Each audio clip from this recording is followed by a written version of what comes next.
वसई विरार शहर महानगरपालिकेच्या आजच्या सभेत विरोधी पक्षनेत्यांची निवड करण्यात आलेली आहे। विरोधी पक्षनेता म्हणून भाजपचे मनोज पाटील यांची निवड करण्यात आलेली आहे। आम्ही विरोधी पक्ष नाही तर पेहरेदार म्हणून काम करणार असल्याचं मनोज पाटील यांनी सांगितलेलं आहे। सत्ताधाऱ्यांच्या चांगल्या कामाला आमचा पाठिंबा असेल, परंतु जिथे चांगलं काम होणार नाही तिकडे आमचा विरोध असेल असं सांगितलेलं आहे। तर एवढंच नाही तर सर्व दोन्ही आमदारांच्या आणि खासदारांच्या माध्यमातून आम्ही जास्तीत जास्त निधी आणून देण्याचा प्रयत्न आम्ही ते करणार आहोत। यावेळी महापौरांनी देखील त्यांना सांगितलेलं आहे की आपण सभागृहामध्ये असताना विरोधी पक्षनेते हा शब्द काढून टाकला पाहिजे, याबाबतची मागणी आपण शासनाकडे केली पाहिजे। कारण विरोधी पक्षनेता म्हटला की फक्त विरोध हाच डोळ्यापुढे येतो, त्यामुळे विरोधी पक्षनेता हा शब्द काढला पाहिजे अशी जे भाष्य आहे महापौरांनी केलेलं आहे। त्यामुळे आता येत्या काळामध्ये हे विरोधी पक्षनेता कशा प्रकारे काम करतात, बहुजन विकास आघाडीचा हे घाम काढू शकतात की बहुजन विकास आघाडी या विरोधकांना कितपत हलक्यात घेते हे देखील पाहावं लागणार आहे। विरोधी पक्षनेता झाल्यावर मनोज पाटील यांनी नेमकी काय माहिती दिली आपण ऐकूयात। कुठेतरी त्याच्यामध्ये निगेटिव्हिटी आहे। म्हटलं आपण आपल्या सन्माननीय मुख्यमंत्र्यांना सूचित करणार आहोत का कायद्यात काहीतरी बदल केला पाहिजे, हे भारतातच झाला पाहिजे। कारण विरोधी बोलल्यानंतर त्याच्यात निगेटिव्हिटी येते का विरोध करणारे असं, तर आरसा दाखवणारे आपण एकत्र काम केलं पाहिजे आणि हितासाठी केलं पाहिजे। तुम्हाला एक माहिती सांगतो, विरार नगरपालिकेमध्ये 100% ज्यावेळी आमची सत्ता होती त्यावेळी सभा 8-8 तास चालायची। पंकजभाई आणि मी हे आरसा दाखवायचं काम करायचो आणि आमची मीटिंग 8-8 तास चालायची। त्याप्रमाणे आपण एकत्र म्हणून काम केलं पाहिजे, कारण आता निवडून आल्यावर कुठल्याही पक्षाचे आपण आहोत, आपण जनतेचे आहोत। भारतीय जनता पक्षाचा एक कार्यकर्ता हा पक्षनिष्ठा आणि सातत्याने जर तुम्ही काम करत राहिलात तर पक्ष कशा पद्धतीने संधी देतं याचं एक उदाहरण माझ्या रूपाने आहे।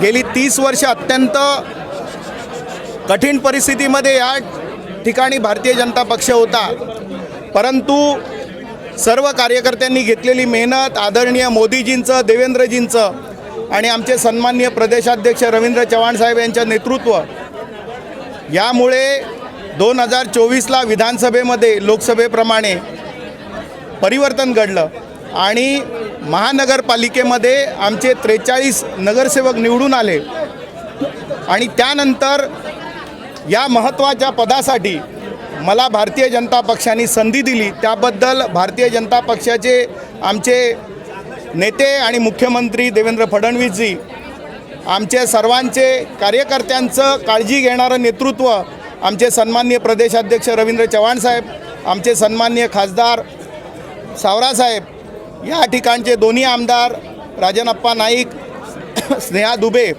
आमचे गटनेते अशोक शेळके, या सगळ्यांनी माझी विरोधी पक्षनेता म्हणून निवड केली, त्याबद्दल मी त्यांचे मनापासून आभारी आहे।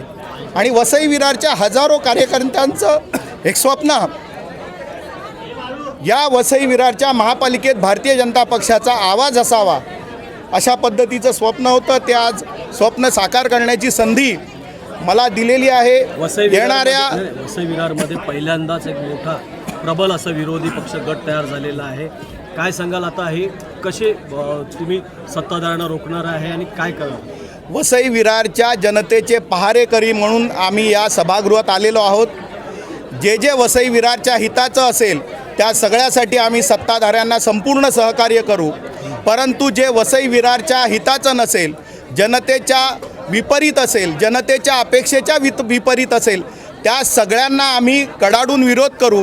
कारण आमचं एकच लक्ष आहे, या वसई विरारच्या जनतेचं हित साधणं, विकसित भारताचं आमच्या पंतप्रधान नरेंद्र मोदीजींचं जे स्वप्न आहे त्याच्यामध्ये आमचा वसई विरार, विकसित वसई विरार हे भारतीय जनता पक्षाचं स्वप्न आहे। त्यामुळे येणाऱ्या काळामध्ये जे जे वसई विरारच्या जनतेचं हिताचं असेल त्यासाठी भारतीय जनता पक्ष सहकार्य करेल आणि ज्या ठिकाणी आम्हाला दिसेल की हे वसई विरारच्या जनतेच्या हिताचं नाही तर काही मुठभर लोकांच्या किंवा प्रशासनाच्या हिताचं असेल त्या ठिकाणी आम्ही संपूर्ण विरोध करून तो जो काही विषय आहे तो वसई विरारच्या जनतेच्या हिताचंच होईल, या ठिकाणी आम्ही सजग राहू। धन्यवाद। महापौरांनी सांगितलेलं आहे की विरोधी पक्षनेता हे नाव नसलं पाहिजे, आरसा असला पाहिजे, महापालिकेचा आरसा असला पाहिजे। मी माझ्या संबोधनात पण सांगितलं की आम्ही पहारेकरी आहोत, लोकांनी सुद्धा आम्हाला पहारेकरी म्हणून दिलेला आहे। त्यामुळे आम्ही विरोधी पक्षात जरी असलो तरी तुम्ही घटनेमध्ये जे पद लिहिलेलं आहे, कायद्यामध्ये लिहिलेलं आहे तेच पद त्याचा उल्लेख होणार. परंतु आम्हीसुद्धा ह्याच भूमिकेत आहोत की आम्ही या वसई विरारच्या जनतेचे पहारेकरी आहोत. त्यामुळे पहारेकरी म्हणूनच आम्ही आमची भूमिका ठामपणे निभावू. त्या ठिकाणी केवळ विरोधाला विरोध करण्यासाठी आम्हाला लोकांनी निवडून दिले नाही, पण सत्ताधाऱ्यांकडून अशी अपेक्षा आहे. कारण गेल्या अनेक काळचा इतिहास बघितला तर सत्ताधाऱ्यांनी प्रचंड मनमानी या वसई विरार महापालिकेत केलेली आहे. ज्या वेळेला सन्माननीय महापौर महोदय ही अपेक्षा ठेवतात की सत्ताधाऱ्यांनी विरोधकांनी विरोधक न समजता आरसा म्हणून काम करावं, आम्ही आरसा दाखवू, पण त्या आरशामधलं चित्र हे भेसूर असता कामा नये.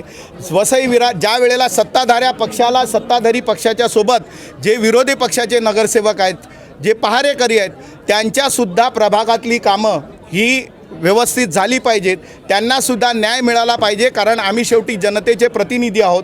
त्यामुळे अशा पद्धतीची समन्वयाची भूमिका जर सत्ताधाऱ्यांनी घेतली तर मला नाही वाटत की काही संघर्षाचं काही कारण उरेल. तर या ठिकाणी तुमची सत्ता नसली तर राज्यामध्ये तुमची सत्ता आहे, केंद्रामध्ये तुमची सत्ता आहे, तर या वसई विरारसाठी काय तुम्ही योजना आणणार आहात का? नाही, आपण बघितलं असेल तर आमचे सन्माननीय खासदार आणि दोन्ही आमदार हे केंद्र सरकार आणि राज्य सरकारच्या विविध प्रकल्पामध्ये सातत्याने पाठपुरावा करत आहेत.